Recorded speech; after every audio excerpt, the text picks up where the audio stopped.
Run বেশি করেও match হেরে গেছে দক্ষিণ আফ্রিকা, অন্যদিকে কম রান করেও জয়ের হাসি হেসেছে ওয়েস্ট ইন্ডিজ। আজ জোহানেসবার্গে দেখা গেল এমনই এক নাটকীয় ম্যাচ, যেটা এক কথায় বলা যায় ক্রিকেটীয় থ্রিলার। টি-20 বিশ্বকাপের আগে এমন দারুণ একটা ম্যাচ আলোচনা বাড়িয়ে দিয়েছে। আক্ষেপ সাউথ আফ্রিকার জন্য, 6 রান বেশি করেও ম্যাচটা হারতে হয়। ক্রিকেটে এমন নিষ্ঠুর হিসাব খুব কমই দেখা যায়, আর জোহানেসবার্গের এই বৃষ্টি ভেজা রাতে সেটাই টের পেল দক্ষিণ আফ্রিকা। সিরিজ আগেই পকেটে ঢুকলেও শেষ ম্যাচটা যেন তাদের জন্য এক অদ্ভুত শিক্ষা হয়ে থাকলো।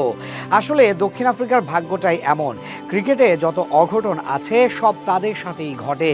গত বিশ্বকাপেও তারা চ্যাম্পিয়ন হওয়ার একদম কাছাকাছি চলে গিয়েছিল, কিন্তু শেষ 3 ওভারে নাটকীয়ভাবে ম্যাচ হেরে যায়।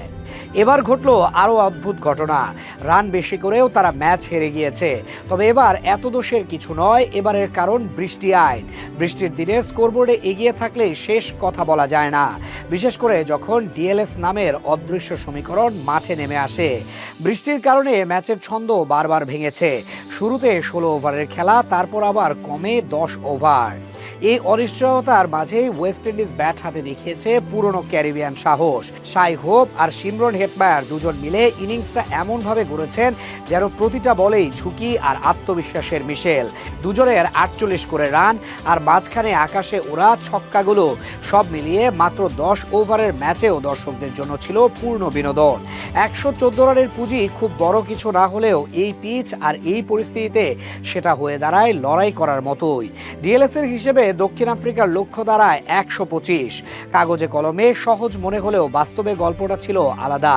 কুইন্টন ডিকক শুরুতেই আক্রমণাত্মক প্রথম ওভারেই 18 রান তুলে ইঙ্গিত দিয়েছিলেন দ্রুত শেষ করার, কিন্তু সেই আগ্রাসনের মাঝেই একের পর এক উইকেট পড়ে যাওয়ায় চাপটা ধীরে ধীরে বাড়তে থাকে। এডেন মার্ক্রামের বিদায়, তারপর রায়ান রিকেলটন আর ডেভাল ব্রেভিসের দ্রুত ফিরে যাওয়া, মাত্র কয়েক বলের ব্যবধানে ম্যাচের মোড় ঘুরে যায়। গুদাগেশ মতি স্পিনে যে চাপটা তৈরি করেন সেটাই আসলে প্রোটিয়াদের গলার কাটা হয়ে দাঁড়ায়। শেষ ওভারে দরকার ছিল 16 রান।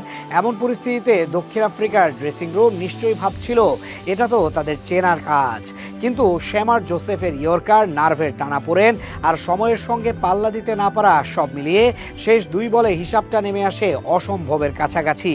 শেষ পর্যন্ত স্কোরবোর্ডে উঠে 118 রান। সংখ্যার খেলায় দক্ষিণ আফ্রিকা ছিল এগিয়ে, কিন্তু ডিএলএস এর বাস্তবতায় তারা হেরে যায় ঠিক 6 রানে। এই হার সিরিজের ফল বদলায়নি, কিন্তু ম্যাচটার আবহ অনেক কিছু বদলে দেয়। ওয়েস্ট ইন্ডিজের জন্য এটা ছিল আত্মসম্মানের জয়, আর দক্ষিণ আফ্রিকার জন্য একটা সতর্ক বার্তা। বিশ্বকাপের আগে ছোট ছোট মুহূর্তেই লুকিয়ে থাকে বড় শিক্ষা। বৃষ্টি থেমেছে, ম্যাচ শেষ হয়েছে, কিন্তু এই 6 রানের গল্পটা হয়তো প্রোটিয়াদের মাথায় আরও কিছুদিন ঘুরপাক খাবে। ক্রিকেট এমনই, কখনো স্কোরবোর্ড তোমার পক্ষে, তবু ফলাফল তোমার বিরুদ্ধে।